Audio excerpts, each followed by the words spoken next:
What's going on, people? We have a momentous occasion that we are talking about here. We are here to talk about Paul Thomas Anderson's 10th feature film, One Battle After Another, adapted from Thomas Pynchon's Vineland. His second attempt, I believe, at adapting that. His first attempt was 2014's Inherent Vice. But guys, this is like just such a momentous occasion. It's always like a really, really big deal when a director that we love that like hits 10 movies, you know, because like it was a momentous occasion. I talked about this for Fincher when he hit it with Gone Girl back in 2014. It was a momentous occasion for Christopher Nolan when he hit it with Dunkirk in 2017. I always get that screwed up, which famously was his first Best Directing nomination. So before we get started and actually talk about the movie itself, I have Dustin here with me. I have first timer to the channel, Sean Church Gonzalez, here with me. I want you guys to talk about real quick your relationship with Paul Thomas Anderson and like what it means to have like, because I would say that for the most part, all of us have like followed his trajectory pretty close. I feel like we all discovered like Boogie Nights and There Will Be Blood in like college and film school, whatnot, and like kind of how that's continued. So Dustin, I want to start with you. Walk us through what has been kind of your timeline with Paul Thomas Anderson up until this point. Well, I knew about his films when I was younger, but I didn't know the guy.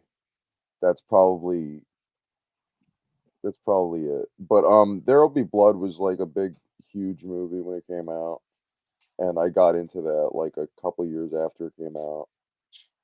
And it was really Boogie Nights, though. It was just really watching Boogie Nights, Magnolia, and then The Master later that year is what really just blew my mind as like a 13-year-old. And I just think he had like a very singular and crazy vision, and he's like evolved over the years from that into like kind of like combining that kind of style with like more adult stories in terms of growing, I would say. He's not like as prolific of a filmmaker for me as Quentin, but Boogie Nights is genuinely like a top 20 for me. And he is one of my favorite filmmakers. And I couldn't wait for this, obviously. Yeah, definitely. And the funny thing about Paul Thomas Anderson that a lot of people do talk about as well is you can very clearly tell like which movies are the Coke movies. I was and about which to say movies that. are the post-Coke movies. Yeah, I was about to say you knew that was coming. You knew that was coming. So All right. obvious, but Yeah. I love it. All right, Sean, moving down to you. First time having you on the channel, another Neighborhood Playhouse alumni that I'm having on here. Walk us through what is your relationship with Paul Thomas Anderson leading up to this point? Boy, I can't remember which one I watched first. It might have been Magnolia, honestly. And my brain couldn't wrap around it. So I like read the script while rewatching it, and I'm like, what the fuck am I absorbing right now? I just didn't understand. I still don't get the beginning black and white shit to the end black and white. So I'm like, what? Who gives a shit? He's on coke. I found out later. Yeah. Fiona Apple. You know what I mean? I'll never understand the singing in the middle of the movie thing. Oh, There's that's a lot just of things that movie because he did the music video for it, and then he's like, "Let me just do the movie," and I'm like, "That's what I love." It's like, "Fuck the structure. Who gives a shit? I'm gonna do it." No, let's just add a music video in the middle of this movie for no reason at all. Like, I love it. Where all the characters just break the fourth wall for no reason. Yeah, I was like, it doesn't make any sense. I remember vividly watching Magnolia, and when that sequence happens in the middle, texting you, Dustin, and being like, "What the fuck am I watching right now?" I love that movie, and there's not. And the thing that's great about that movie is that there's nothing like Magnolia. That's true. Exactly. There's only one Magnolia, and for that I can admire it. But there are a couple of problems I have with it personally. Yeah. To say the least, raining frogs at the end, but yeah, well, because that's just biblical. But I've grown to get less bothered by that on every subsequent rewatch, but I get your point. Because it was one of those things for me where, like, everything up until that point, it was like a reaction of like, okay, what is going on here? Like, remembering what like the movie's about and what it's trying to get across, and be like, okay, I can kind of get across for pretty much everything up until the frogs at the end. I'm like, okay, I have no clue what's happening. No, here. that's just the Bible. Read after the fact about like what was going on there. But yeah, as far as like my relationship with Paul Thomas, it was like, again, it's pretty simple. It's like you discovered Boogie Nights and There Will Be Blood in film school. You're like, okay, these are amazing.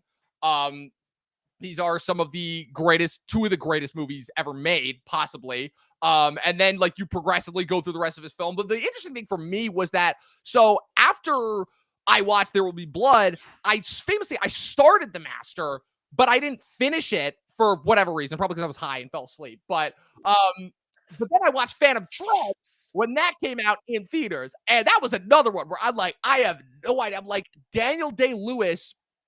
Daniel Day-Lewis is a fashion designer in fucking Daniel Day-Lewis is a fashion designer in like 1950s England or something like that, and he forms a relationship with the Wade. Like, I had no clue what that movie was going to be about, and then watching that all the way through, just a full like experience, like going through it, and then finding out after the fact that it's like, oh, he wrote that movie based on a time when he was really sick to the point where his wife Maya Rudolph was like, had to take care of him, and he was like, what if she tried to poison me while I was sick? Like, it's just that those are the thoughts that goes through this guy's mind, and all of a sudden everything else started to make sense. And that's when I started to like get into the rest of his movies. And I watched Magnolia, and I watched Punch Drunk Love, and I watched Heartache, which is a fantastic movie, if not for the fact that it was. I never saw Heartache.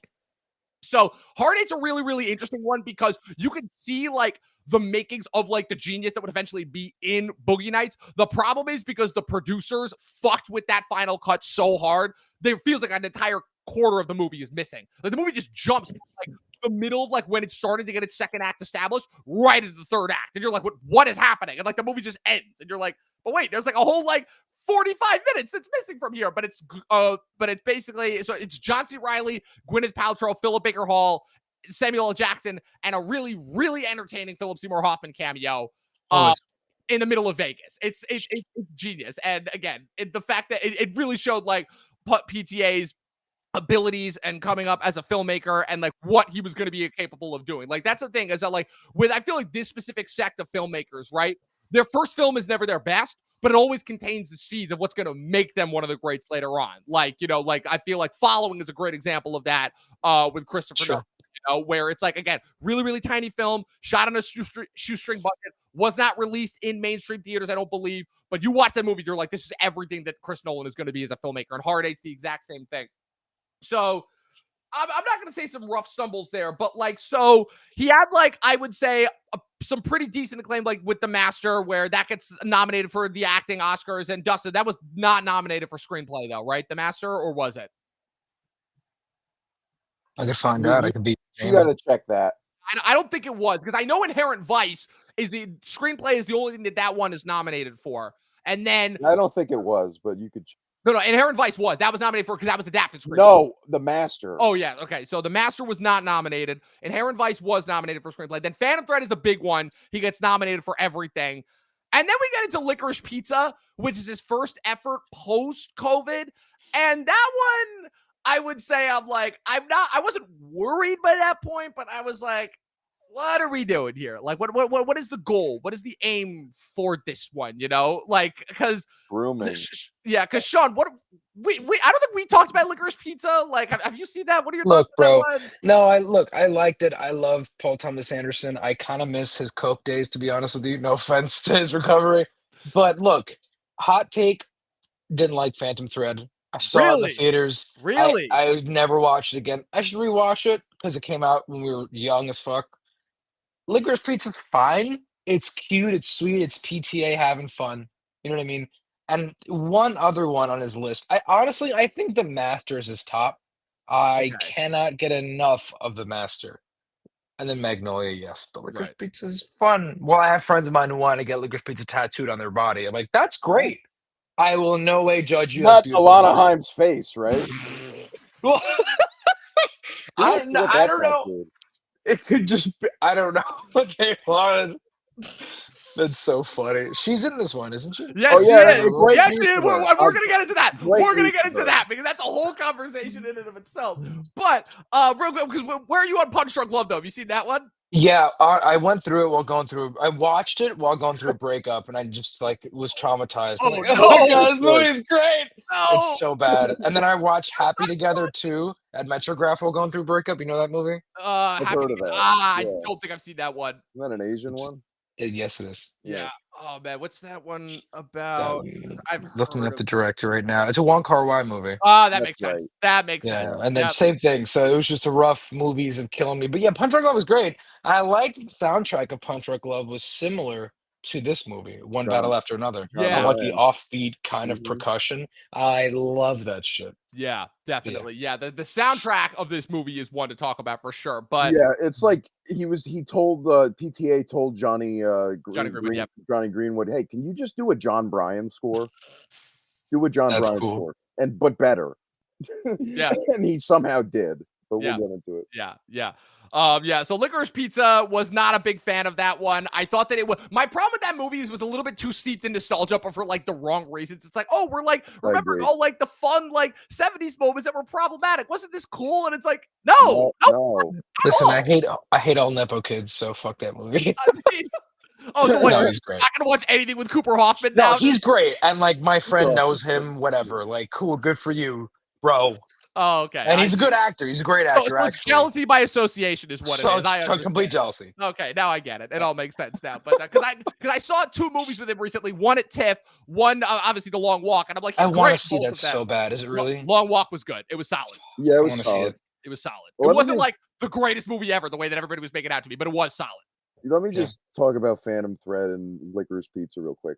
Yeah. Phantom Thread was a huge surprise for me. If I didn't say this before on this podcast, but it was, and I heard stories of Daniel Day-Lewis. Apparently, this all like I guess they made the movie because he learned how to be a cobbler in the 90s. So makes sense. I guess this was that was another one where he was just Paul Thomas Anderson was just writing it for a while, and it just came together. And I was like, really, you had to become a cobbler in order to do a movie? Come on, man. It's Daniel Day, baby. Not the first time he's done it either.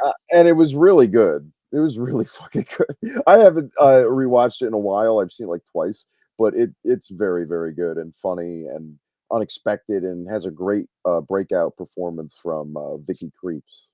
And Leslie Manville's very good at it. And Riley was good too. That was the first time I saw her. Right? Yeah. And so Licorice Pizza, I like. I like what Dominic said. I agree with him about like it's a light, fun 70s aesthetic, nostalgia heavy movie with a great soundtrack. It's just very aimless. It's a very aimless and ultimately creepy movie in terms of what it's implying. Like a lot of people's argument with that movie was like, oh, he's not endorsing the behavior in the movie. He's not really chastising it either. Anything against it. Yeah, he's not like really being that. And at every chance he gets, he tries to make the Alana character like empathetic and like not like you're supposed to be on her side, even though she's a pedophile. So it's like and the last scene of the movie is just. Where do you think they're running to? I hate. What's the last scene? I don't even remember what it was. They make out and then run away together. Where do you think they're running to do something illegal? I hate that last scene so These much. criminals. No. I've said that before. I've said this before many times, many times. And this is like one of my like random like movie takes that people are like, oh, that actually be really good. If you took the ending of La La Land, right, the specifically the last shot of La La Land, and made that the ending of Licorice Pizza, I'm not saying it would have solved for all the problems, but it kind of would have made it a little bit better, because the problem that I have with La La Land is you're rooting for them to get together the whole time, but then they don't. And then Licorice Pizza, you're like, oh, you don't want them to get together at the end, and then they do, and you're like, it's like a complete inverse like swap thing right there. So I don't think we're the audience for it. It's got to be for the people in their 50s. Like, this was normal back then. And what does that say about the movie? Well, what does that say about the movie? Perfect. That's the audience, and they're like, "Oh yeah, those fun groovy times." It's like those groovy times. The fact is, what I like about PTA is that he doesn't. It seems like he doesn't give a shit about his audience, which is true. Don't think is. Which is cool. He's like, "Hey, I'm writing this for me. Fuck y'all," which is usually a good thing. I don't really agree with that, but okay. It's a 50-50 thing. I mean, if you're writing to appease people, I think it usually sucks. But who knows? I'm not a writer. So. I mean, I'll say this much in terms of like, so Quentin and Paul, obviously, because Dustin, you obviously brought up Quentin, so I feel like that and that's an important part of the conversation. Those two have circled each other for their entire career, especially they're relatively. I mean, Quentin's about a decade older. But they both from LA. They both came up around the same time. Yeah. What's it called? Because Paul grew up in the San Fernando Valley. His dad actually was His dad. Hold on, I'm gonna get this He's right. a Nepo kid too, Yes, actually. he is. Yeah, his dad is Ernie Anderson, who was the Fucking television hate host this for. shit. I'm telling you, man. Listen, you've gotten involved in a business that is like at least 70% nepo babies. I Like wonder how you get millions of dollars at 26 years old to should do a have feature. known what Yeah, you were right. getting into. Like, come on. I didn't actually. You And know now who's- I'm like, what the? Oh man. You know Oh, who's not a Sean, nepo? who? Quentin. That's true. I know Quentin he's not. Tarantino is not a nepo baby, famously. So He's just out of his mind. those two have circled each other their entire Yeah. careers. It feels like after a certain point, like it felt like they were like riffing back and forth each other, where it's like, oh, like they have Boogie Nights and Pulp Fiction like around the same time, and then Quentin goes smaller with Jackie Brown, Paul goes bigger with Magnolia, and then Quentin does his like big 2-part epic, and then Paul pulls back and does small. It's like, so those two have like There Will Be Blood and Inglourious Bastards are released 2 years apart from each other, and then Paul does World War II with The Master and such. So it's like those two have circled back and forth with each other for like their entire careers essentially. And I think what's the most fascinating is that this one battle after another is in a weird way feels like kind of Paul for once like getting, it's like the next stage in kind of their back and forth, because famously Quentin was gonna do The Movie Critic, which he then ixnayed because he felt like it was just kind of another continuation of Once Upon a Time in Hollywood. He ended up kind of taking bits from The Movie Critic and reformatting that into the Cliff Booth script that David Fincher is now directing for Netflix. Nice. And this movie, one battle after another, I would say that more than any of the previous like 10th feature films, this really does feel like a culmination of Paul's entire career. Like, it's like, to me, the first thing that I'll say about this is that it's like an acknowledgement of everything that he's done up until this point as a filmmaker. You know, the Coke revolutionary days, the becoming a dad, the needing to go out there and protect your daughter, while also, you know, obviously being very prescient of everything that's going on in the world right now and not at all shying away from that. So I feel like if anything, this kind of was like the perfect 10th feature film for him, and also like kind of the summation of his career that I feel like Quentin was trying to go for and then ultimately decided not to with The Movie Critic, and is still like trying to decide. I don't know if he even wants to at this point, because you're still not going to convince me that Once Upon a Time in Hollywood was clearly the final movie that he wanted to make, and then it's like, fuck. He's like, why couldn't I consider Kill Bill 2 movies? Because then Once Upon a Time in Hollywood would be my 10th feature film, and then I could have rode off into the sunset. But yeah, I mean, thank you. But so yeah, so I did. That's kind of like my first thought process on that. So Sean, we're gonna go to you next. What are just your thoughts on your general thoughts on One Battle After Another as a movie? Oh yeah, baby. tell the audience what when you saw it too. Yeah, I saw it in March. I got an early screening through my friend. What theater was it? You guys know what it is? I don't know. Paramus Theater in the AMC Paramus in Theater. Paramus, New Jersey. Yeah, New Jersey. I had an early screening, and they had us put our phones in pouches so we couldn't record any of it. And after the movie, oh, by the way, the theater stunk like BO. It was horrible. And I was in like the second row. And after the movie, they had smartphones underneath the seats so we could answer a bunch of survey questions about the movie. And yes, I shamelessly plugged myself as an actor. SeanChurchGonzalez.com. Please hire me. Not kidding. I did do that. And he hasn't called yet. Weird. I must have missed that email, but I'll keep checking. Honestly, fucking love the movie. I love how he doesn't, I already said this before, doesn't care about his audiences. Or again, with Magnolia, the random song, or in The Master, I like aimless shit, even though this was actually his most aim movie, in my opinion, because it's such a clear objective, get my daughter back. But Leo's just like all over the place. It's just, I fucking loved it. It feels like it was just made for him, and we're seeing a little bit of his brain. You know what I'm saying? Yeah, that is an interesting take, because if anything, a lot of the thoughts, a lot of the kind of some of the early views for like Dustin, from some of our friends, were like, oh, it feels like a clash of visions. It feels like there's a lot in there. It feels like, again, certain things are purposefully left ambiguous. It feels like Exactly. Yeah. Sure. It feels like multiple movies put into one. But in this instance, I'm like, any other filmmaker, any other project, I would have problems with that. But in this instance, I'm like, they're nitpicks at best. Ultimately, it's like, yeah, I want to see what happens to Regina Hall's character. Yeah, I want to see what happens to Benicio del Toro's character. Right. Yeah, at the end of the day, the plot kind of just got a little too easily resolved once Leo gets his daughter back and everything. But like, sure, but they're in a cult. You know, this has to have one of the shortest like Wikipedia summaries. That's for what I'm like saying. It's for such a a simple 2-hour, 30-minute movie. It's crazy. Yeah.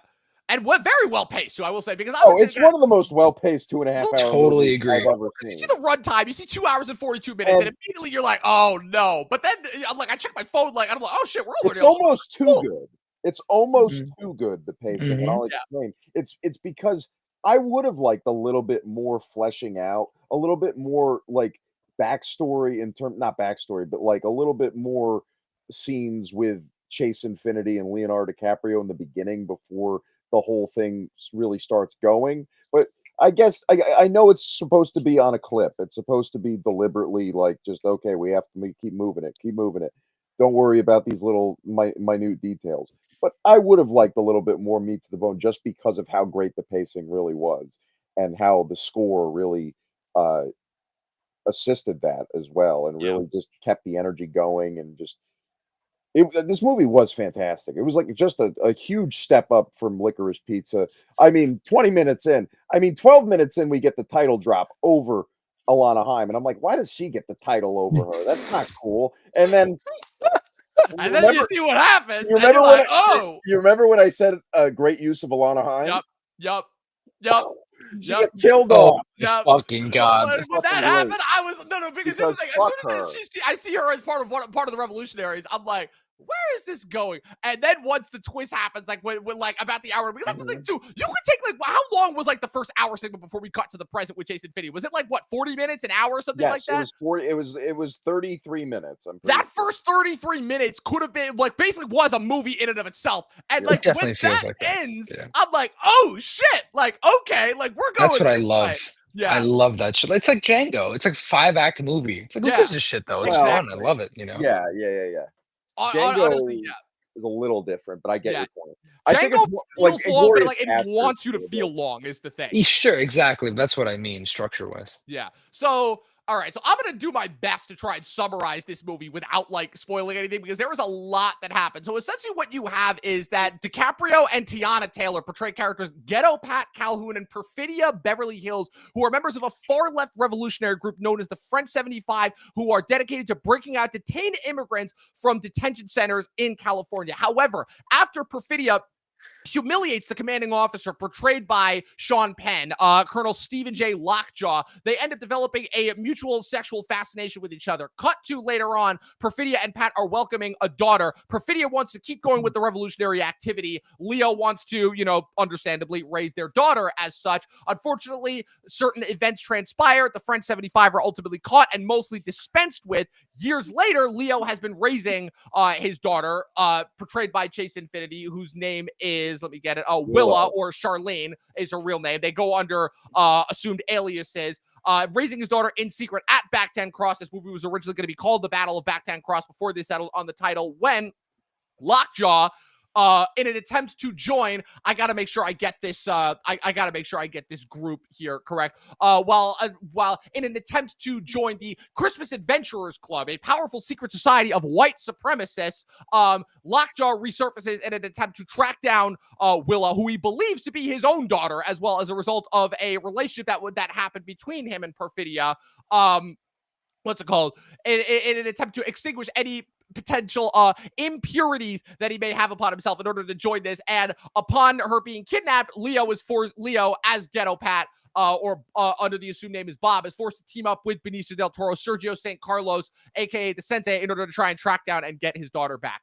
I think that does the best possible job I can of summarizing what this movie is about without necessarily spoiling any of the intricacies. But I mean, like, just that alone, already you can tell, oh, Paul is like going, like, taking a big swing, like a big fucking swing. And yes, you can make the argument that, yes, this is very prescient. This is very obviously, relevant for the times, considering that ICE is literally going and rounding up people. But the thing to keep in mind about this is the fact that this movie was being filmed in 2023 and 2024, still during the Biden administration. Not to mention the fact that he was writing this movie over the course of the last like 20 years or so. Yeah. So you really got to take into account that this might be the most, like, I would say, like, prescient and omniscient, if you will, of in terms of like how things were going to go, especially since this movie is, I mean, this movie never explicitly says it, but it is very clearly set in Donald Trump term 2 America without ever needing to say it. Or 3. Who knows? Who knows at this point?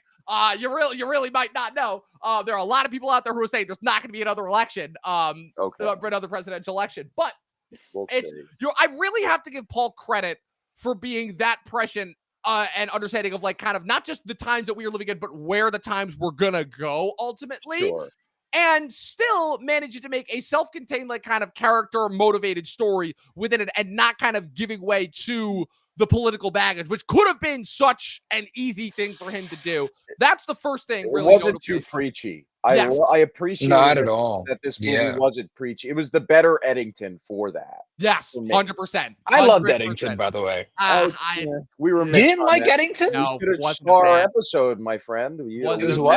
You should have saw our episode. Yeah, it's true. We kind of tore that movie a new one. We were not fans of that. But it's just fun. The reason being, though, is ironically the same reason why we love this movie is the fact that it just feels like Ari Aster is putting too much of himself into something that ultimately was a pretty solid, like, COVID allegory, like in terms of capturing all the thoughts, all the feelings, all of like the anxieties, all the paranoias, just in terms of capturing that specific time in our lives. For the first half was phenomenal. And then we get into the second half and the movie goes off the fucking rails. And I'm like, and it loses me. I know for a lot of people, like, they're like, oh, we really, really enjoy that. I'm like, I couldn't get involved with it because it just goes so far, like, loosey-goosey off the reservation. Does it really? I mean, it feels like it does. It feels like it does. Like around 45, like around the 45 not a minute, mark. like scene. Oh, what? Oh, the scene? Pedro Pascal and his kid getting murdered. That's when it really. That's where it changes. That's how like 2 hours in. To be honest, for me, and it's funny because it does feel like it's 2 hours in, and that also is a problem with pacing of that movie because that movie, I believe, is like a couple minutes through. This movie is like a couple minutes shorter than this movie, but it feels like 2 hours longer than this movie. It does. It's a longer timeline, or it feels like it. I enjoyed Eddington a lot. I know it's preachy. I don't have to agree with it to enjoy it. But the fact that it ends with like an hour-long chase shoot scene is amazing. And a guy's leg goes flying off. I just like when they don't give a fuck and do whatever they want and indulge. You know what I mean? I like when they do that with intent. Yeah, you like the auteur filmmaking aspect of it, and I respect that. Yeah, for me, it's like they have to do it with intent. And when it gets to that scene, I'm serious. It doesn't feel like there's any intent with that scene. It's like, oh, No Country for Old Men was cool. We're just going to do that now because we can. And it's like, okay, we're going to make vague allusions to Antifa without actually like saying that it's Antifa. Like, who's chasing him? It's so obviously Antifa. I know. I've found it later. I have a lot of problems with that movie. There's one problem I didn't bring up in the review, I don't think. During like the Katy Perry fireworks scene that everyone giggles at, like how the hell didn't he arrest him? Right. I don't know what you're talking about.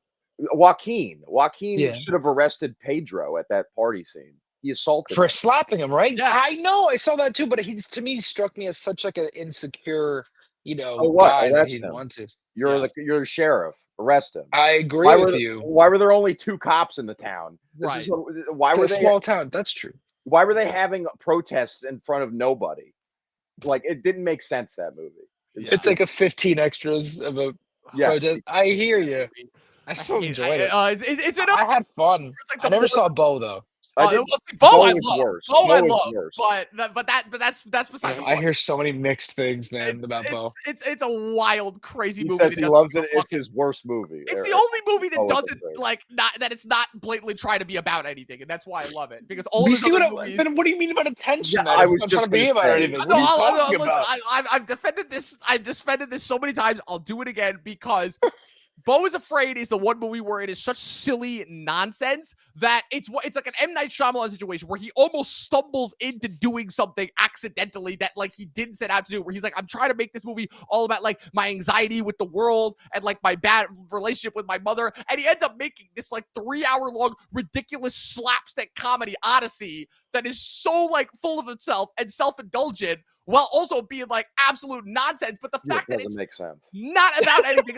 Again, it's like I'm making no sense at all. But I promise you, like Well, all I not know you. is- not you. The movie doesn't make sense. I I understood. agree, but that's what I love about it because Yeah. all of his other movies that knew are what like you were saying. singularly focused, I hate. So the fact that this is his only movie that's not like focused at all, like I love that. So it's that's like, what I it's mean. completely counterintuitive to anything. But going back to what just sorry. one quick thing. One quick thing. I just think like the filmmaking aspects of the movies now, like if a movie's like made so well, like an Eddington or a One Battle After Another, I feel like a certain sect of people don't care about anything else but like, oh, this movie that's true. just That's makes true. me feel like I'm at the movies with Vin Diesel. Of course. Like it's like I want a story, guys. Give me a fucking story that makes sense. And One Battle After Another, going back to that, does have a story that makes sense. Yes, Mhm. that it does. And for the most part, there are a couple plot holes here and there, and a couple issues I have with it, and a couple plot conveniences because you can pretty much sum 100%. you can sum Leonardo DiCaprio's arc up as just a one big convenience, just one big like I said, on paper it's like maybe a short story. Literally. Story. I even wrote. It's funny. I even thought about this like when I was like first like coming out of the movie. I'm like, this is kind of one of those movies where the main character is kind of inconsequential to the plot. It reminded me a little bit of like Big Trouble in Little China in that sense, where it's like the main character has something to do. Sure, you can make that argument, but he's kind of inconsequential to the plot. You can kind of remove him, and the movie really wouldn't make that much of a difference. He's kind of just like fun to follow and fun to have around because the majority of the movie, I would argue. And like once things really start get going, it's between Sean Penn and Chase Infinity. Like those are like the two main characters of the movie. And Leo is just kind of like off in his own movie doing his own thing until like the end. And by virtue of the fact that he's Leonardo DiCaprio, he's credited as the lead. Exactly. But I would make an argument that this is much more so Sean Penn's movie than anybody else's. Even Chase's in terms of quality of performance. I don't think Chase Infinity is a lead in this movie. She comes in fucking 50 minutes into the movie and she's not like 40 minutes in the movie, sorry. And her scenes, like her big scene in the movie is with Sean Penn.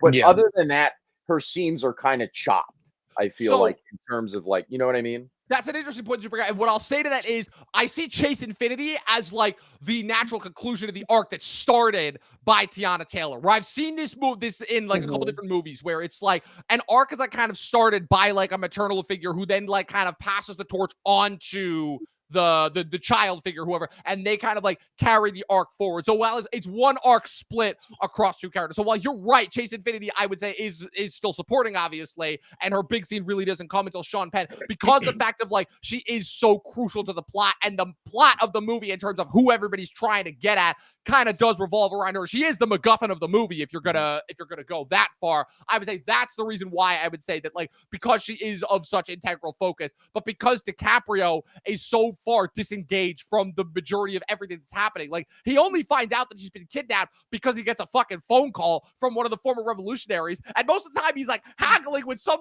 like kind of secretary intermediary. He's low-key a loser in this movie, isn't he? Not even low-key, like he is. He's like the burnout, like stoner. It's so bad. And the majority of the time in the movie, he's haggling with some like nerd-duel over the phone in terms of like, oh, what's the passcode? He's like, I don't remember the fucking passcode. He's literally made this movie 20 years ago and all that weed ago. And I love how the one dude is like, I think you're invading my safe space. He's like, how the fuck am I invading your safe space? That's me. Phone call. I was like, literally, it's fun and it's great. When I was seeing this is like literally me. That him on the phone, down to the wardrobe, to the facial hair, to the smoking, and just everything he said. That's me on. So this is what you're saying is this is the most you've ever related to DiCaprio in a movie that you've seen of him. Probably, yeah. Yeah. Probably. Just because of him, he's the only reason he's the lead, I think, because he's so famous. Even if it was like Josh Hamilton or something, who's like not famous except like we know who he is, wouldn't even be in the movie as much. It would be half the length. But if Chase Infinity was like Chloe Grace Moretz, it would be all her. What if it was Edward Burns? No, that's Sean doesn't even know who that is. Sean's not struggling to remember who that is. No, that is. Good. Edward Brothers Burns. You never saw Brothers McMullen? Oh man. Oh, I know fucking He's Edward yeah, Burns. he's Ryman. He's the dude who's like gonna desert in Save Private Ryan. He's one of the only survivors. Yeah, Oh, yeah, Yeah, yeah. he's good in that. That's Yeah, his he's only very, good very movie. good in that. But yeah, so that's pretty. Like, so the other thing also that I really appreciated about this is the fact that this movie is like a 2.5 hour long chase movie, which I Exactly. don't remember the last time I've seen that. Also, because Mad Max. probably actually, Oh, yeah, the only one. probably, Way better than yeah, Mad Max. yeah. Mad Max Fury Road. It was probably it. 10 Also, years Warner ago. Brothers. Fuck. Mhm. Yeah, that's crazy. Also, the fact again, we got to give Warner Brothers a shout out for giving Paul. I'm trying to see what the budget for this was. Roughly 130 to 175 million budget for this movie. Like, I will say, Warner Brothers, their bets have for the most part been paying off this year because Minecraft, Sinners, F1, which they did, which even though they was had crazy. Apple distribute it. Superman was for the most part a resounding success in terms of kicking off the DCEU. They had a couple horror movies that did really, really well. I'm trying to think. Was Naked Gun wasn't that? No, that was Paramount. They had one other that came out. Oh, Weapons. That's the one I keep forgetting about. Weapons. being the Fucking success love that Weapons, was. man. Like Oh, I Warner love Brothers Weapons. has been having a pretty good year this year. And obviously, yeah, people are predicting that this is going to flop. But honestly, it doesn't even matter because this movie's going to go all the way at the Oscars. So We'll see about that, and I think we're gonna definitely have many discussions about that. yeah, this will obviously not be the last discussion that we have about this movie going up until the Oscars, but I do think that this is going to get nominated for everything. This is going to get picture. This is going to get director. I do believe that DiCaprio will be nominated again. But for why? He doesn't deserve it for this because fucking he's movie. DiCaprio at this Gives a point. shit. Ugh. Because All right. Sean, DiCaprio okay, rules. Sean, we clearly still have to have the conversation off camera about how the Oscars actually. You're still in the camp of, oh, this is how they should work, and I'm like, okay, yeah, that's great, little idealistic one. This is how they actually work. No, and I then for the know. last, like I 5 know. to 7 years explaining to people since college, like it's like You're this is right. the way I know you're right. to work. When This is how it Spotlight actually won works. over The Revenant, that's when I knew it was all bullshit. You know what I Oh, mean? so you wanted the Revenant to win? See, for us, that was Big Short. That was Big Short. Or Yeah, I lose wanted the this year. Big Short. Yeah. No, I knew The Big Short wasn't going to win. I wanted it too, but I thought the good mix. Oh, I is get your Revenant. point. Yeah, Yeah. You know what I mean? But I Yeah, love and especially The Big Short, following up the obviously. Birdman win from the year before. So that's that would have been but, sick. yeah. But you know what that was? It was the Birdman win got such negative like backlash because people wanted I like Boyhood to win. That Birdman. the next year. Boyhood. No, but again, it's like we're talking Birdman about rocks. again. This is the thing in terms of the Oscars and where they go. Right? Is in terms of there's movies made for us, the film people, and then there's the normie movies. You know, Spotlight is more of a normie movie. Is You know? it? And, Yeah, yes, trust me. definitely. Yes, it is. Definitely. I think it makes normies feel like film boys. That's part Right. of what it is. That's part of what it is in terms of making normie movies that make film Regal- bros feel like film bros. Regal owned the company. Who was the fucking company for Spotlight, Dominic? Was it Open Road? I think it was Open Road. I want to. Yeah. That's crazy. They had a best pick. Yeah, Regal owned Open Road. That's at that. insane. So Regal was technically the best picture winner that year. While I was working with them. That's insane. That's actually insane. Too. You And that won was, Best Picture. yeah, and that was I the won. year. That was you won, and that was the year after we graduated high school too. I which is saw it pretty there, important, too. man. Yeah, It that's was where I the saw it same there year. as well with my grandparents. Yeah. Oh man, and of course the Mark Ruffalo bit. How could we forget about it? Mark Ruffalo also currently starring on HBO's Task, which is very very good, airing on Task? Sunday nights. Yeah, Task, Wow. great fucking show. It's basically the dude who created Mayor of Easttown is basically like, oh, what if we did Heat as a TV show, but with Mark What? Ruffalo and the dude who plays Wendy's brother on the 3rd season of Ozark, Tom Pelfrey. It's fucking. I love Tom Pelfrey. I don't think you understand. I'm obsessed with this fucking guy. Okay. I know all about this Okay, man. here's what you're gonna do. You're gonna between today and tomorrow, you're gonna go on HBO. You're gonna binge the first 3 episodes in time for episode 4, which airs. You're gonna binge the first 3 episodes, and then you're gonna watch episode 4, which airs tonight at 9 p.m. That's what that's your homework. I'll have to. Have you watched I Know This Much Is True? Mark Yeah. Ruffalo? Yeah. Oh yeah. They filmed That's that by us. shit.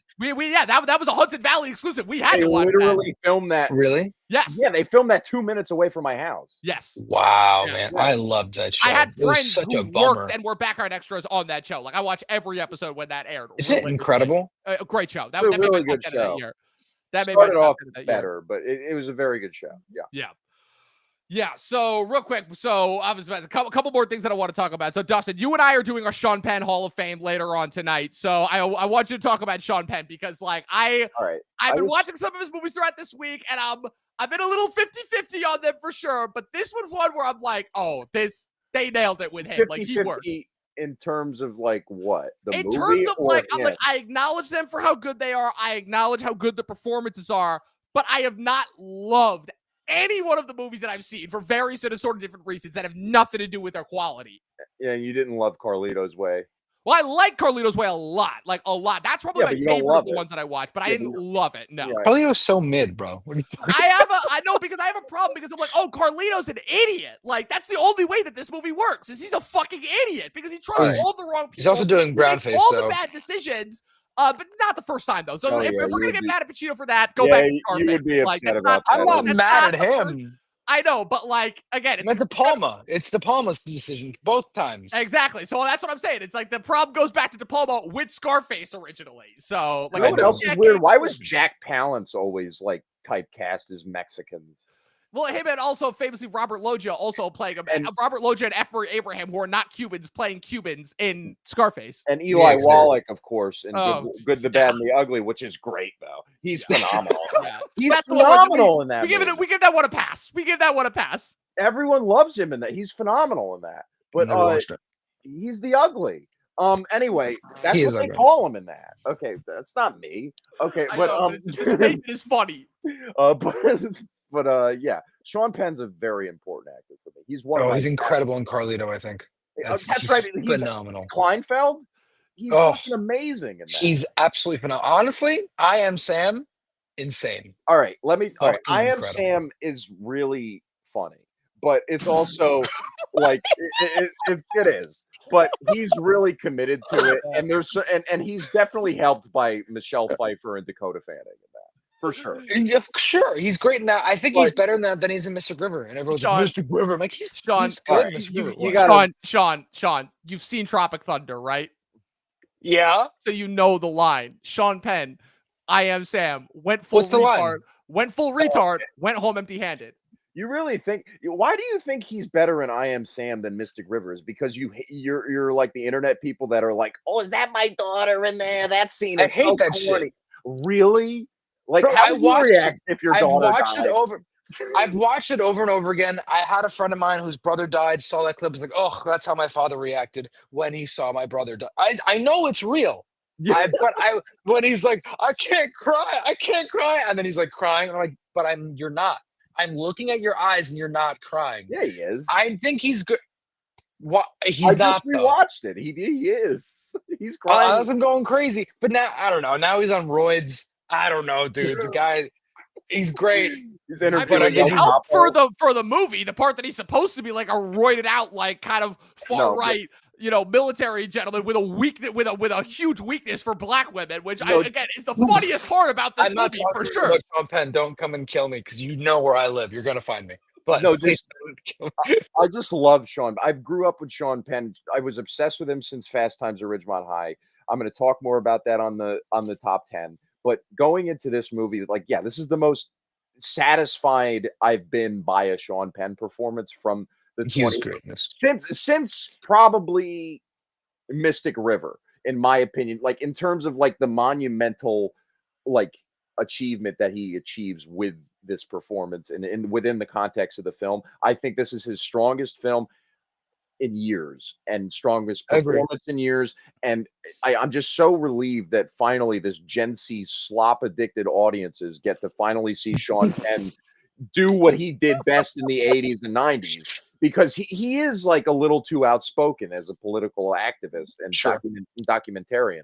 But I pay attention to the movies. Okay. Yep, I pay attention to the performances, and he's phenomenal. And I agree. He's And- so and- good. as soon as he said the Leo, you're like, black girls, I love them. I love them. And just walked he- away from him. I was just like, But we're in. And the fact that that's like the only interaction they have for like the next Right? 2 hours of the movie is that's like, literally their wild. only scene, unless you count that one little moment, but without spoiling. Right. But that is one of my little nitpicks with the movie. You couldn't have had another Leo Sean Penn scene. Yeah, but it's You know what but I I will mean? say it's one of those more brilliant things where it's like, oh, they don't have like the good and the bad guy like ever like on screen together, but you just feel like them like constantly clashing even from afar. And like that's They one of the might have brilliant had things I other love about scenes and this. they cut it. It might have been an attempt at Heat or something, or fucking Batman. Oh, that's it's what I like- want to know. Like, I'm sad that you didn't watch the movie again, because you could have told us what they cut out because I really want. Right. Yeah. So was it a longer cut that you saw, or no? It was like about the same length. It felt long as shit, but I don't know. I'll find out, but it did feel long. And honestly, the pacing wasn't incredible. You said it's the best pacing you've ever seen, and that's great. Like, yeah, this year probably. This year, for sure. In my opinion, the best paced movie ever that's long as shit is Killers of the Flower Moon, because I didn't even feel how long it was. Just for my sake, I can't think of one that's that long and didn't feel long. But I gotta rewatch it and see.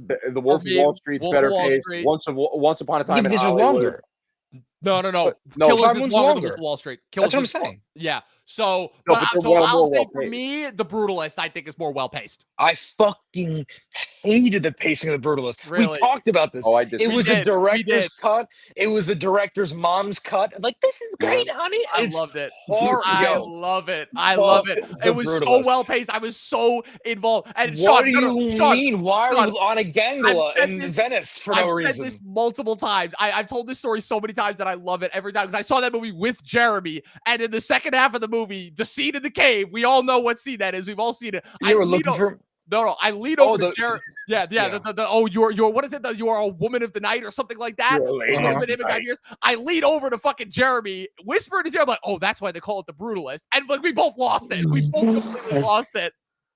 Yikes. I'm like that will be one of my more iconic quotes from the year of 2024 for sure. But I love The Brutalist. Like, and also 15-minute. That's the thing too. Is like when the intermission comes, I'm like, wait, no, I wanted to see more. What's happening? We're only an hour and a half in. I agree, no intermission because my ass got sore. It's just too long for no fucking reason, in my opinion. Oh man, that's crazy. That's It was brutal. because that's how my ass was feeling after Killers of the Flower Moon. I was like, when is this shit gonna end? No, Like, it's because you're racist. And you're yeah, like, why okay, are that's they- what it is. whoa. Oh, that's what it is. Yep, and that's the classic thing that I've gotten every time. I'm like, Killers of the Flower Moon. I wasn't like Pro I Al didn't love it. Pacino and brown face. No, We get it. We get I'll tell you what my problem was. I'll tell you what my problem was with Killers. Is the fact that Leo, I thought, was miscast. Leo should have been the Jesse Plemons part. Also, the fact that you have Jesse Plemons, who's a decade younger than Leo, calling Leo boy is the funniest thing that I'd seen like in any movie that year. Because that was originally That's supposed to be it. Leo was supposed to be the Jesse Plemons part, and that was originally going to be the main character and focus of the movie. And then he shifted it and instead made Leo the part that he has in the movie is be like, oh, what if we did this like from the inside out? And it's just, I think that should have been a younger actor in that part, and I think it would have been way more convincing. And I didn't buy that like Lily Gladstone would fall for Leo like at all, like I at did. all. Yeah. I did. Yeah. I know the pace. I'm sorry, Sean, but the pacing and the length was really my issue with that Yeah. movie. I love the pacing And the repetitive really- nature. The like, just we get it. Like she's getting poisoned. You don't have to keep showing us Right. like over and over and Like over. the first 3 times were enough, and then when it got to like That's 6 what I mean. times, I'm like, I Yeah. get it. Like this is Yeah. getting. I feel like big. that was the point to where it's like, holy shit, just put her out of her misery kind of thing. You know what I Well, mean? I didn't feel it. The No, length. I like. I I get you're gathering. I like indulgence. You know what I Really, mean? you don't Just say. Going. I like that shit, and I hate when it's the opposite. I mean, not Brutalist. Brutalist was indulgent. I was about to say, Way- like Brutalist is horrible. very indulgent, but so not a for good that way because part- it sucked. It's like I'm eating a bland salad for. I'm trying to figure out what scenes you saw that we didn't. Yeah. Because like I really want to know like if you're thinking of some, Like, just for say me- some of your favorite lines in the movie. Like for me, my biggest thing is like I wanted more of Tiana Taylor. I wanted more of Tiana. Oh, me Taylor. too. Who didn't? She was was so such- good. She's right? She so was good. such a visceral Yeah. presence and such a big part of that movie. And then when she leaves, She you're like, still felt. it's right, wow. exactly. So her presence still felt throughout the rest of the movie. It's one of Yeah. those things where you're like, oh, like she could potentially come back and have like this crazy reunion. And the moment when Regina Hall approaches Chase Infinity at the school dance in the bathroom, she was Yeah. like kept at such a distance, and the mirror was like slightly blurred out that for a 5 seconds I thought, I'm like, oh shit, is she back like for her daughter? But then she started talking, I'm like, oh, it's Regina Hall. I'm like, okay. And I was like, oh fuck. But yeah, her presence still really felt. It's sad that she doesn't come back for the rest of the movie, but it's like it's a passing of the torch. And especially once Chase like leaves the house at the very end of the movie, and she's like, oh, she has taken up her mom's cause, her mom's struggle. She has taken up the whole thing. And like, I was really sad. I'm like, I wanted Leo to go with her. It's like he went through all this effort and struggle in order to save her and bring her back and make sure that she was safe. And now he's letting her go off into the sunset. I'm like, oh, I get it. This is Paul acknowledging. He's like, I am the old dude now. I am passing on kind of the struggle to fight to my kids. You know, they've gone on. And there's also like a fun little behind the scenes snapshot of him like talking with with I think his oldest daughter who plays one of the weed nuns too, which is one of the more bizarre, hysterical things that happened. This is another thing that I love about this movie is this is just all of like Paul's greatest sensibility of it's like, oh, I am a child inside of a 55-year-old man's body. And I'm going to like throw in as many like just absolutely redonkulous points. So it's like, oh yeah, we're going to store her at a place with nuns who grow weed. And we're gonna like, and we're gonna have like the fucking white supremacist cult that Sean Penn wants to get into, like worship Santa Claus and be like, Hail Saint Nick. Hail Saint Nick. Hail Saint Nick. And it's like we're gonna have all these just like ridiculous childlike like references and homages and motifs that are like representative of like bigger, more important things. But by virtue of the fact that they are like, it seems silly and on the veneer. It's like, okay. And also, I love his commentary on wokeness too, because Dustin, that was another thing too, that you and I talked about, who is, of all of Chase Infinity's shitty friends, who is the one that rats her out? Who is the one that rats her out? The non-binary one. Non-binary one is the one that caves. I guess they couldn't make up their mind. I'm like, I had to focus on that point alone because I'm like, that is such a blatant fuck you. Holy shit. And if this movie was made even 3 years ago, they would not have allowed a scene like that. No. I've heard no one bring that up, by the way, so I feel kind of good. No, actually, that's not true. There was one other person who brought that up that I was talking to on Instagram. I don't remember who. It was like a couple different people. Oh, okay. Like one other person did bring that up, and I'm like, that's really funny that no one has talked about that. But yeah, like you were saying, the fact that like they just have like random cameos with like a bunch of like known actors. Like they have Alana Haim and they have Wood Harris as the leader of the Friend 75 at the beginning, which I thought was really cool. What about the Christmas Adventurers people? You got D.W. Moffat, the shitty dad from The Sitter, and Tony Goldwyn, the president from what's the character from Scandal. Jack Keller is the really creepy old guy. Kilo, I think his name is. Yeah. And who plays the dude who like blows Sean Penn off the road at the end? Who's that guy?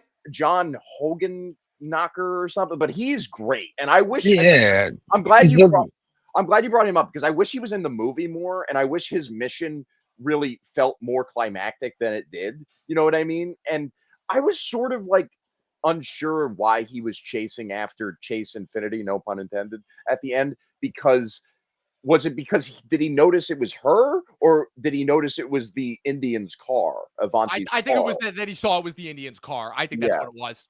Mm-hmm. And a little nitpick here, now that I brought up Avanti, I just think the way he saved her at the end was very forced and just kind of really too convenient. And especially with how everything times up near the end, where Leo comes right after she shoots John Hogan Camp or whatever his name is. Like, he's like... He ties everything up in a little too neat of a bow, I feel like, that he usually doesn't in his movies. But I get that he wants to make this his most accessible movie, so maybe that's part of it. Yeah, definitely.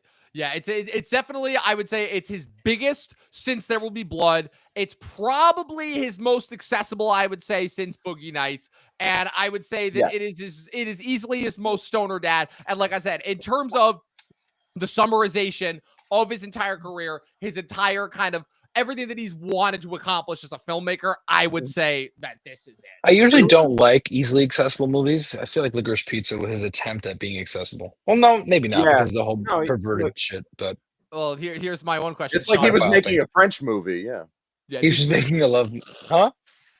He was making a French movie for American audiences. Hell yeah, baby. Oh my god. What's your question? Oh, what was about? Do you like Sinners? Is my question. If we're talking about, I thought it was fun. Right? I didn't think it was a masterpiece. People like it was great. I'm like, all right, if you just like, I'm gonna go see a Marvel movie and you watch Sinners, it's so fun. I saw it a few times in theater because it's just like an action movie and funny. But the acting isn't great. You know, you're one. He's like, where's my $2? You're one of. Where's my $2? I'm like, dude, you're one of those guys. You're like Kyle, who's nitpicking the shit out of Michael You don't like Omar Miller? I love Omar Miller. In this movie, he wasn't good, in my opinion. Oh, that's crazy because I love. Well, I'm not nitpicking acting. He played a cliched character. No, I'm saying Kyle's big thing is whenever he talks about Sinners, he nitpicks the shit out of Michael B. Jordan's accent specifically, and I'm like, bro, you're nitpicking. Would have been better with Jonathan Majors, but. Yes, I think Jonathan Majors, in my opinion, is like the best actor. He's the one actor that scares the shit out of me. I watched Magazine Dreams. Have y'all watched that? Performance of the year still. Yes, we have. Still performance. I don't know, Dustin. I have Theodore Pellerin like just one step above him. Just one step above him. So we saw this movie back in August called Lurker. I don't know if you've heard about or seen this movie, but if you haven't, watch this movie. Yeah, this is a movie that is literally, and I am not shitting you, it is Nightcrawler meets Talented Mr. Ripley for Gen Z audiences. It is wild. Dustin, I'll let you like actually talk about this movie because you do a better job of summarizing it than I do. I don't want to summarize the movie. I just think it's I'll watch it. I'll watch it's it. a really fucked up and like They got a homeboy from Saltburn. Yes, they yep, do. the guy from Yes, they do. Salford. Archie Maddoxweed. Sonny And Soljic. our boy from mid-90s, Sonny Soljic, is the best friend. Yeah, he's That's getting syndicated. I'll fucking go see this shit. he Yeah. gets Saltburn in this movie. Yes, he does. it. Yes, he does. And Sonny Soljic said it. Yeah, it's about this creepy like clothing store employee who like entwists himself with this like entourage that follows this really popular pop star that's kind of like on like a downfall, like creatively, but it's just a movie I don't want to explain to people too much. You It's just kind of have to like like a see it taxi and driver immerse yourself kind in of it. movie. Yeah, this was the only movie that I've seen in like a long time where I was like visibly squirming in my seat. I'm like, I need to get out of here. Like, and then it ended, and I'm like, oh, thank God.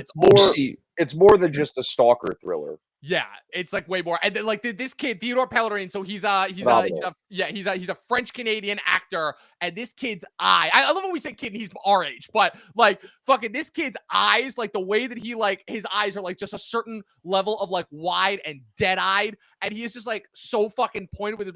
There's literally a point where Dustin leans over to me like halfway through the movie, and he whispers, he's like, "This kid's the Joker," and I'm like, Yeah. "Fuck, you're right." Like this is guy the needs to be the Joker. Like it's insane. This movie. And then he starts laughing a couple times in the movie. Yeah. Like, he's the fucking Joker. Dude, the fucking wrestling scene in that? He's the Joker. Oh my God. Oh man, I gotta watch this. Yeah. Unsettling. James Gunn, get Theodore Pellerin. Yes. And he's one of those actors too. He's French Canadian, and he could just switch back from American to French. I didn't even like. I mean, I assumed that he was Canadian, but I'm like, wait, he's French Canadian? Like what? Like I wouldn't have guessed that at all. I would have guessed like fucking Quebecois. kid. He's Quebecois. Yeah. Oh man, that was crazy. So with our conversation about One Battle After Another, that talked very little about actual One Battle After Another. What are your guys' final thoughts and star ratings on the movie? Dustin, we're gonna start with you. 4.5 out of 5. It's one of the best movies of the year. It's probably my number 3 right now. I've seen it twice. I think there's a lot to digest. I do appreciate that it didn't rely too much on the text of Thomas Pynchon this time around, which I love Inherent Vice personally. I don't know how Sean feels about it, but it's really like a really in-depth, really cool throwback 70s detective movie. And I really love the comic beats in that. I think that movie is a tiny bit funnier with the Josh Brolin character. And I was expecting from Sean Penn's first scene with Leo, I was expecting more of a Josh Brolin thing, but it's way more sinister, obviously. Yes. But Sean Penn steals the movie, like everyone said, and we'll talk more about that later tonight. But Leo's phenomenal in it. I wouldn't care if he gets nominated for this personally, because he deserved one for Don't Look Up also, and Catch Me If You Can, and The Departed, and all the other ones that he was snubbed for, Basketball Diaries. So it's like they can give him some concession if they can nominate Denzel for everything, for like Roman J. Israel and The Tragedy of Macbeth. He's paying for this shit, right? That's crazy at this point. He's got like a deal with them. Denzel got in over James Franco. That in 27 for Disaster Artist. He got that's because he got canceled. That was why. I know that was whack. Thank you.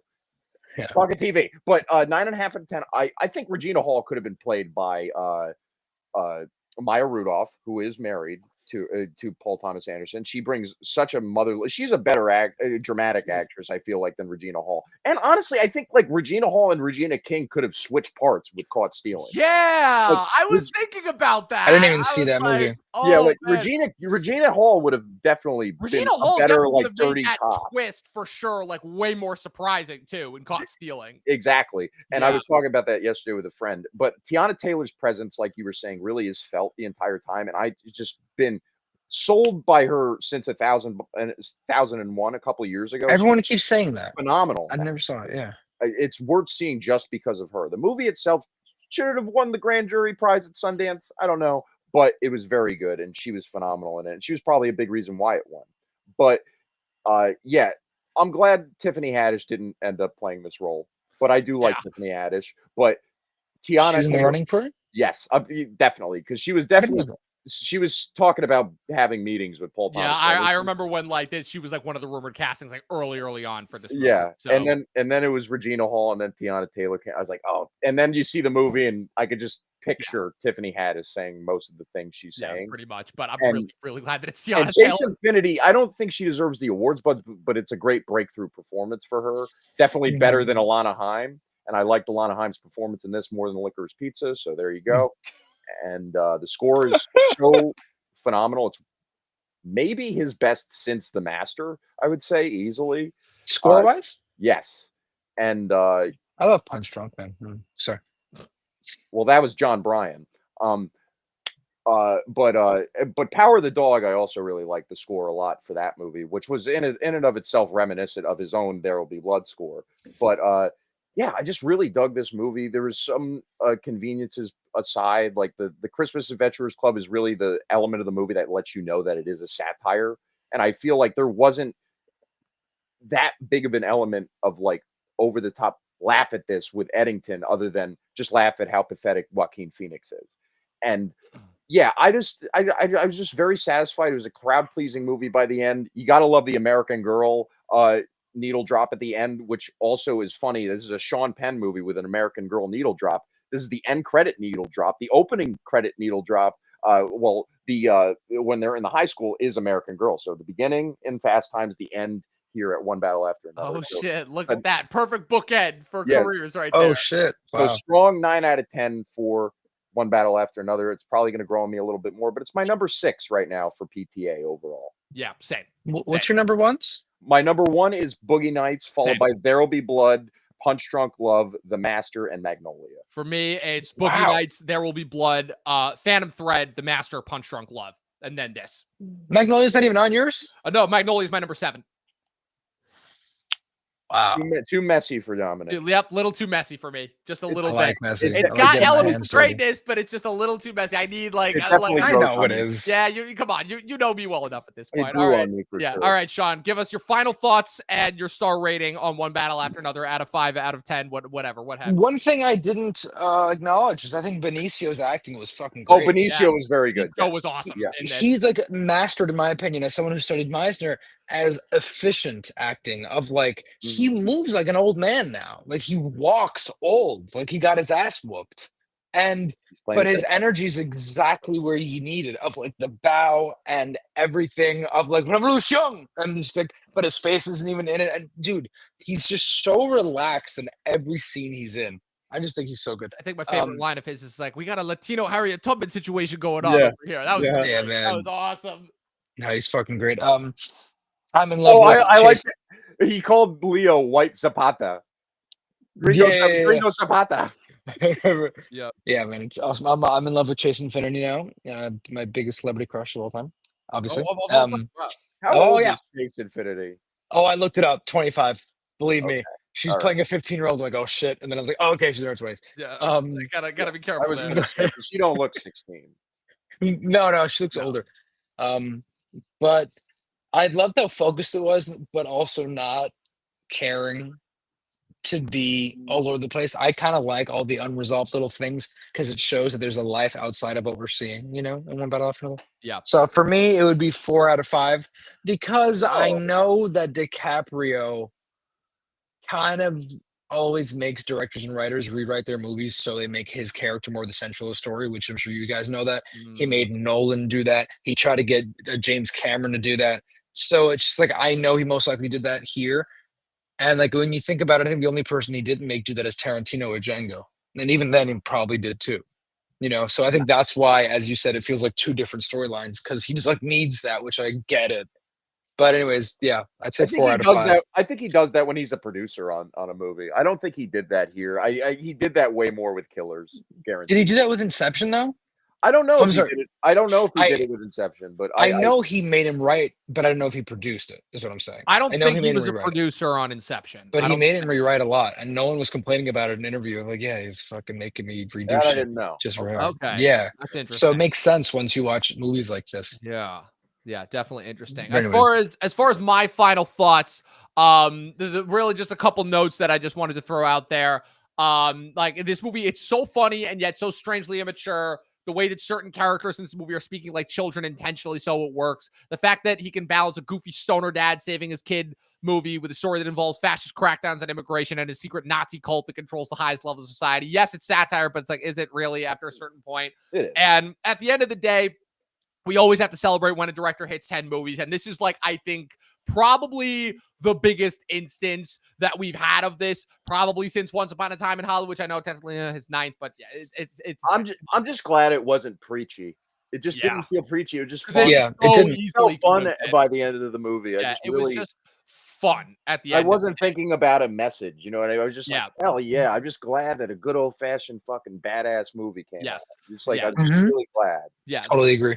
Yeah, the way and what I'm gonna say in terms of characterizing this, like my kind of coda on this, is that it's his biggest effort, not the grandest. Like There Will Be Blood is like a big, grandiose, like that's a big studio, This is in terms of like, wow, this is a studio gave him a lot of money to make a really big feeling, mostly original movie. Because again, even though it's adapting Pinch On, it's not like copying the text word for word. No. Like, very much is his own interpretation on it. In terms of, again, just a big 2.5 hour long chase dad movie. Like, it's the fact that efforts like that have to be like celebrated, especially for people like us who this stuff is clearly made for. So for me, like, I gave this 5 out of 5. I don't know if it'll stay at a 5 because I do have like certain slight little nitpicks with it, but for the most part, in terms of like acknowledging everything that it is that we want from movies going forward, it's got to be this. Is it your favorite of the year so far, Dom?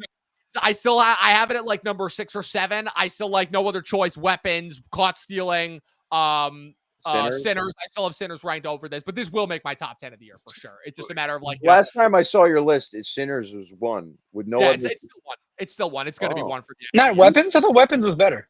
It's for me. Like, I love Weapons for sure, but Weapons was more so the surprise. Sinners, I was like, oh my god, yes, this is like a fully realized like director's vision. That's the whole thing. And I'm gonna get into that more when I get into my top 10 at the end of the year. But I thought No Other Choice was going to be your number 1. It came very close. It came very close, and upon further consideration, it might go higher. Like, it might surpass Caught Stealing. But that, oh my god, yeah, Sean, I can't wait for that. I can't wait for everybody to see this fucking movie, because this is, without it, that was the best movie I saw at TIFF.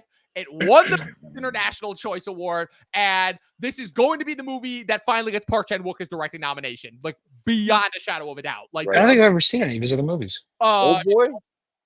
Oh yeah, sorry. The original, not the Spike Lee remake. I saw Decision to Leave as well. Yeah, Decision to Leave, Handmaiden, Sympathy for Mr. Vengeance, Lady Vengeance. Joint Security Area is an early movie of his that's fucking brilliant. And also his Snowpiercer. No, that's not him. Bong Joon-ho. That's Bong Joon-ho. I thought it was Bong Joon-ho. That's Why Bong is it Joon-ho. showing up here? Yeah, no, and he did that movie. Stoker was his only English language movie, I think. Stoker, and he also did this movie Thirst, which I think is a vampire movie. But yeah, I have to check that. Yeah, I'm seeing Thirst. Yep. Oh, Thirst is a Korean vampire. Oh god, I gotta watch that for my top 10 vampire movies. Anyways, I'm digressing. Dustin, where can the good people follow you on the interwebs? YouTube, Mr. G Movie Reviews, Letterboxd, Dustin Mason. Yes, and you guys will see us later tonight for our Sean Penn Hall of Fame, which will be going live after tonight's episode of Task. Sean, thank you for joining us. Thank you for coming on the podcast. Where can the good people follow you on the interwebs? Any social media, anywhere where you want to plug? Yeah, Sean_Church_Gonzalez on Instagram and SeanChurchGonzalez.com. All right, cool. And of course, you guys can follow me with everything going on at Movie Nerd Reviews across all platforms, at Official Talkin TV Podcast across all platforms. Be sure to check out the Talkin TV merch store, which has officially been launched. I'll be doing like some official commercials. Yeah, get yourself a Talkin TV fanny pack. Yes, that's true. I made the fanny pack the fucking thumbnail for the website for. You get a bucket hat, get a trucker hat, get a stainless steel water bottle. Exactly, all of the above. And of course, you guys can. And of course, as always, 12 seasons in a short film. And watch more fucking movies. We'll see you guys next time.